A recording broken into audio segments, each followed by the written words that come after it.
Welcome to Awakened with Victoria Bond.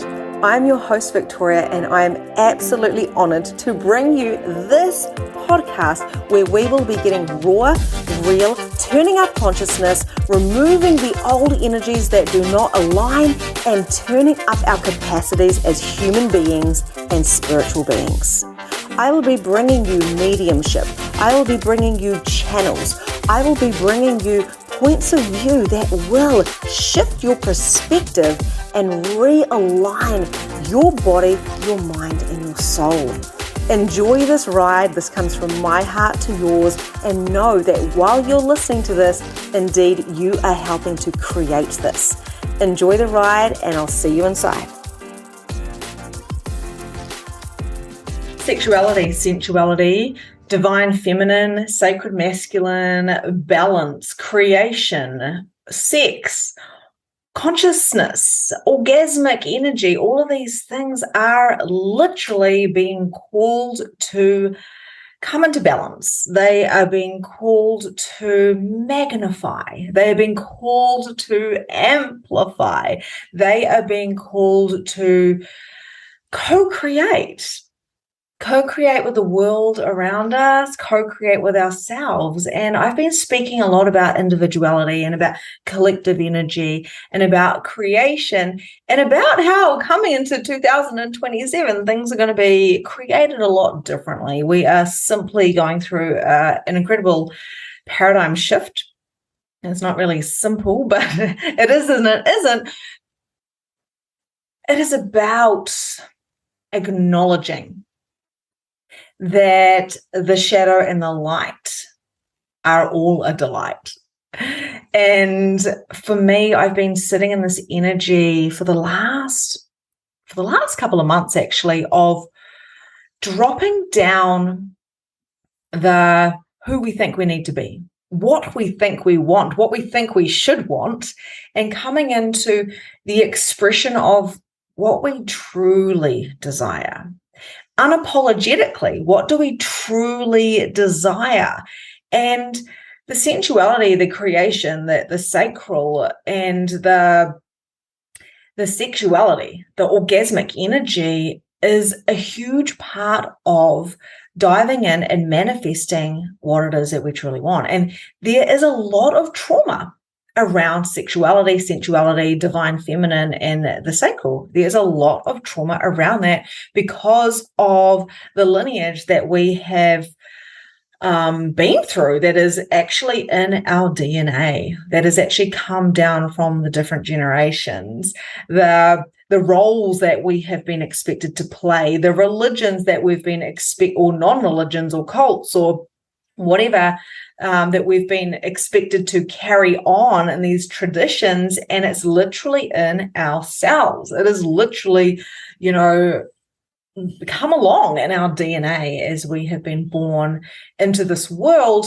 But one thing that many of us are actually coming to the awareness of now is that the good and the bad, the shadow and the light, always come along, and we don't have to buy into all of it. So what I mean by that is, we get to drop the stuff that is no longer aligned. We can see this in very simple things like drinking, like addiction to drinking and smoking. We're seeing this collective energy of having a different relationship with alcohol or drugs or cigarettes. That's just kind of like a physical element of it. I know I came from a family and there was alcoholics, and everyone smoked. Pretty much all the siblings on my dad's side still smoke, but myself and my siblings, we did smoke cigarettes. Because that's what we knew what to do. We were kind of shown how to do that, if you know what I mean, by watching our role models. But then we came to a conscious awareness that this is not actually what we desire for our children in the future generations. So in that presence, we all stopped. We stopped the addiction to alcohol, to cigarettes, and we shifted the pattern by choosing something different of a consciousness that was going to create more of a sensual, divine feminine, even sacred masculine, of taking those aligned actions. So that is just kind of a physical example of that. But we have many different examples when it comes to breaking the old conscious viewpoints of roles of the male and the female, of the mother and the father. We're smashing those paradigms as well. And some of us love the traditions and they work for us, and we want to carry that lineage through, and that's okay. And your children can change that if they desire to change that. And there's this religion and this witch wound and the culty thing, and we see this happening in people breaking free from indoctrination when it's not serving them. And for this greater expression, this high level expression that we're bringing, the essence that we're bringing to the world as we're going through the shift, is of freedom of being who we be, not as a name, not as a role, not even as a job, and definitely not as a person carrying through the scarcity from what our ancestors had to go through. And certainly our ancestors don't desire us to carry that through. They desire for us to grow in conscious awareness as the world is becoming, the collective is becoming more aligned, or should I say not aligned, more able to hold more awareness. This is what's happening. We are now open to more 5D manifestation, where back in the war days, there was actually no choice. The only choice that you had in this physical realm was the choice on how you dealt with things. And we certainly have some of that today as well. But the biggest thing that we're noticing is we do have more choice, and we can manifest really fucking fast. We can actually create with shifting the mindset and calling in the guides. We can channel quicker. We're all witches, back in the day. It's not like everyone had so much access to those different dimensions. It's like it was denser. And I know certainly with my grandparents and great-grandparents that have passed on, when I've spoken to them as a medium, and a lot of them were really indoctrinated in religion, they are so grateful for myself and my sisters and my siblings, all of my siblings, for bringing forward a different consciousness for our children. That is not to say that anyone was wrong. You're just where you are. You are where you are, and it's perfect. And our children after that will do the same thing. Even if you don't have children, I just want to make that very clear as well. It's the collective energy that we are shifting by coming into the individuality of what it is that we are truly desiring to create in this world. And it doesn't mean making anyone wrong. What it means is to allow ourselves to follow our intuition of what is energetically correct for ourselves. Therefore, the ripple effect happens for the collective, which is something I've been speaking about in a lot of my YouTubes, my podcasts, and to my communities. So where does sex come into this? Where does sacral energy come into this? Where does shadow and light come into this? And really, I just want to remind you that the sacral energy center, the meridian, which is like just below the belly button, they seem to be, all in the kind of spaces in our body, because we are human beings. We do have this body. It is a divine channel and portal for creation. It is where our sexuality lays. It is where many have a motor in human design. If you're a sacral being, you're a manifest generator or a generator. It is very much creation and divine feminine. And there's a lot of wounding, because sexuality back in the day, not even that long ago, was judged. It had to be a certain way. A female was meant to look a certain way.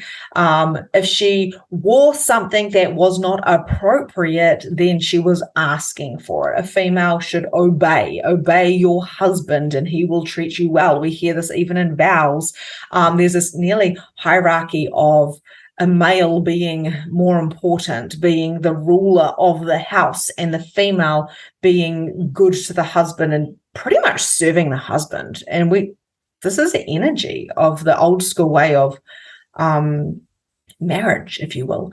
Same with sex, so how many of our great grandparents and before that felt, and how many of us now feel that sex is a job for us to do to appease a husband? I'm not thinking this is just in the past. I'm thinking this is quite prominent now. What about the interesting points of views of if somebody buys you dinner and buys you drinks, then you sleep with them? I'm sure that's still kind of ripe now here in this day and age as well. What about the energy of if you were gay, if you were straight, if you were bi? I know we've got lots of different terminologies for that now, but there's a lot. And I remember a lot of this connects in with my interesting points of views, my mistaken beliefs and my limitations, because they're very limiting viewpoints. When my brother told me that he was bisexual, I didn't believe him. I said, "You're not bi. You're either gay or you're straight." I had this very, very limiting point of view. And now, if that happened now on this timeline, I would say, be whatever you choose to be. Cool. How can I help you? Is there anything you want to talk about? I wouldn't even consider you're either gay or straight. I was like, bi is confused. But what if everyone was bisexual? What if there was no actual, straight or gay or bi or, there's all these different terminologies, like I said. But what if there was just literally, I like you, I'm attracted to you, I want to have your children, or I'm attracted to you? I don't know how I would feel if I hadn't had all of these beliefs put on me from society, from the collective, from my family, from these traditions held. One of the traditions back in the day was about no sex before marriage. So I have been carrying my whole life that my mum was pregnant with me when she got married. They were engaged anyway, so apparently that makes it okay, but no one talked about the fact she was pregnant with me and I was in her belly. I figured that out super young, and I've had a little bit of, oh my God, I was a mistake. So in this day and age, this is how fast we're changing now. If someone said, I'm pregnant, like one of my good friends is pregnant right now. She's not married. She's on her second kid. Congratulations. How's that going? And now we're talking about, well, why are we getting married? What is the point of getting married? Is this for me? Is it not? One of my sisters got married after she had a couple of kids. My other sister has had a child and no longer with that daddy, who was never really a daddy anyway, it's more like a sperm donor. And she is with another beautiful man that she's decided she doesn't want to get married, and he has raised her child. That back in the day would have been absolutely mortifying for the family. She would have probably had to give up the baby. We have got this trauma that runs through our DNA. And quite often we're sitting there going, why do I feel fucking weird about this? Why do I feel like I'm a mistake? Why do I feel like I don't belong? Why do I feel like I was a dirty secret? And it's like, because of the points of views, the projections, the expectations, the society, the rules, the demands, and this old consciousness that was flowing through and that timeline that we have carried through. So are you willing now to drop all of this unconscious stuff? It's like an unconscious consciousness that is running through our veins, stopping us from being fucking free. It is really about us being, I am me, this is who I truly be. I wear whatever the fuck I want. I parent how I want. My role is what I want to do. And we get to create together. We get to be co-creators, conscious creators. And the beauty about this is we're going to continuously come up with judgments and shadows and awarenesses of those judgment and shadows. When they come up, it is so crucial to sit with them in the uncomfortableness. This is something that the ancestors didn't do back in the day.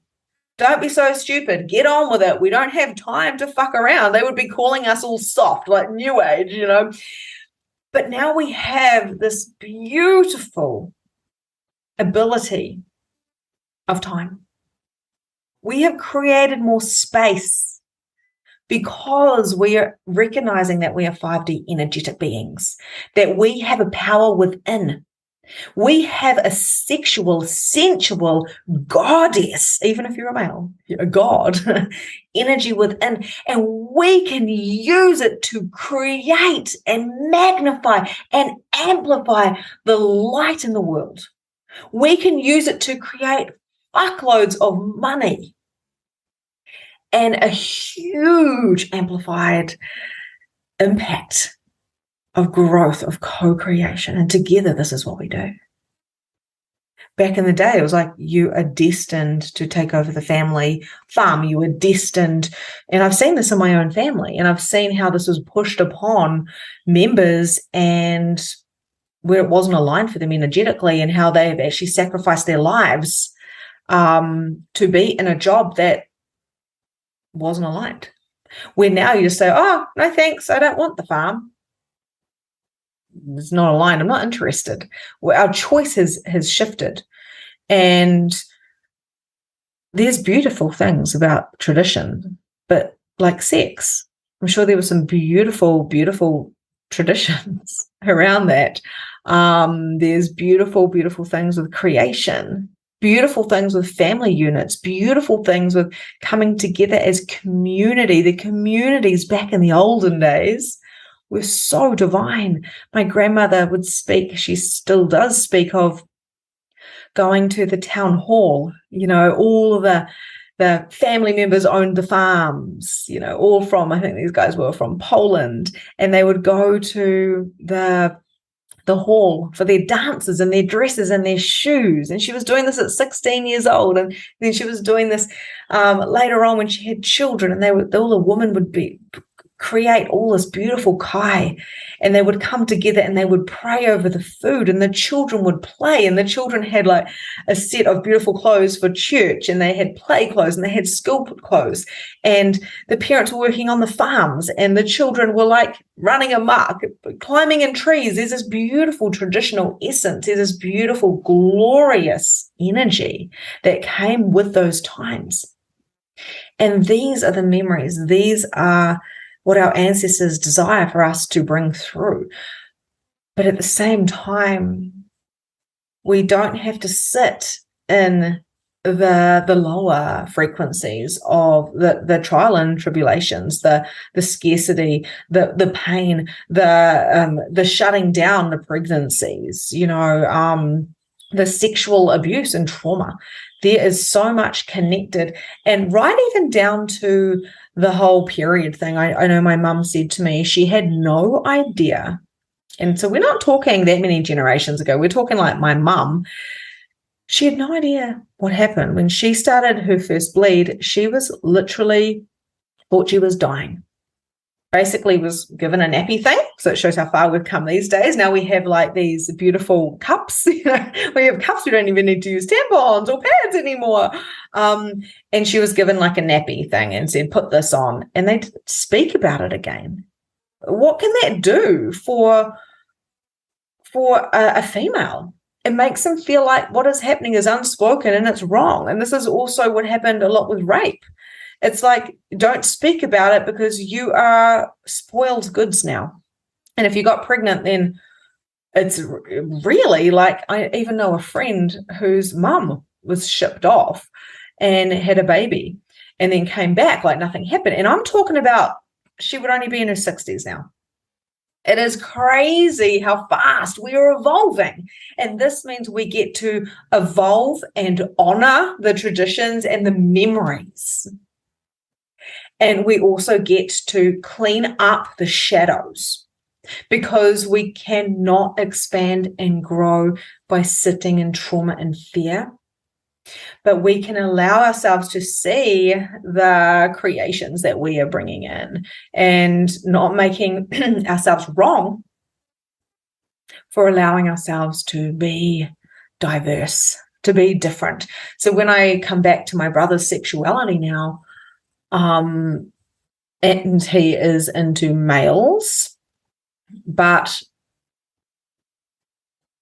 none of it matters. It has created huge amounts of conflict in my family dynamics, with my parents not being able to know how to handle it, to the point where it's broken things. Same with the addiction in my family. And there's been a lot of pain, as I'm sure there has been in yours, or someone who has gone through these things. When we bring them up to boil up to the surface, the emotions, it is a different expression for everybody. And we must be graceful and compassionate. So it's really, really fascinating when I even think about myself. If someone said, are you straight or gay? I don't even think I would have an answer. I married my soulmate. I love him. I adore him. But I don't think I married him because he was a male. I think I was attracted to his soul. Imagine if we actually opened ourselves up to what else is possible with our own attraction to other people.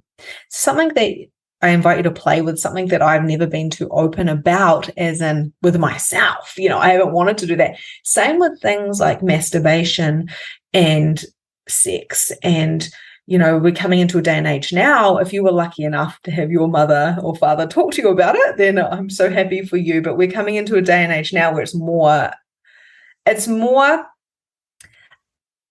normal, if you will, to speak about sex. And I talk about it often. Often I'm on a call talking about sex in my group containers, and my daughter is walking. She's 9 years old, and she's walking in and out of the room. And her ears are pricked. What is she thinking? What is she hearing? Obviously, I do have a little bit of filtering around my children, and I don't swear profusely around them. But at the same time, it's like talking about pleasure, talking about masturbation, talking about babies and how they are made, talking about periods, talking about all of these things to our children, female or male, talking to men about how they're going to feel, talking about female and you're going to be attracted to boys or girls, and it's okay, whatever comes up for you. You are a beautiful divine person, and I'm always available to talk to you about it. This is smashing out those paradigms, those old school paradigms of don't talk to me about sex, don't get married. Don't have sex before you get married. And what fascinated me with that was, okay, I met my boyfriend at 16. Am I meant to get married at fucking 18? Who's going to pay for the wedding? That's what I love about the olden days. The parents paid for the wedding, and here I am, like doing my apprenticeship and stuff. And I've been told I'm not allowed to have sex with my boyfriend. I'm confused. Now I feel really dirty. I feel wrong. And it led me to alcoholism because I felt like I was such a bad girl for actually being sexual. This is the type of stuff that we need to unravel and talk about. We need to talk about how things happened that weren't appropriate, and wherever we're feeling guilt or shame, to fucking actually let it come up and let someone even witness, or even doing tapping or doing energetic recoding or finding a coach, or a somatic release, of releasing it and going, I am fucking a beautiful sexual being, and my past will not define who and what I create within myself.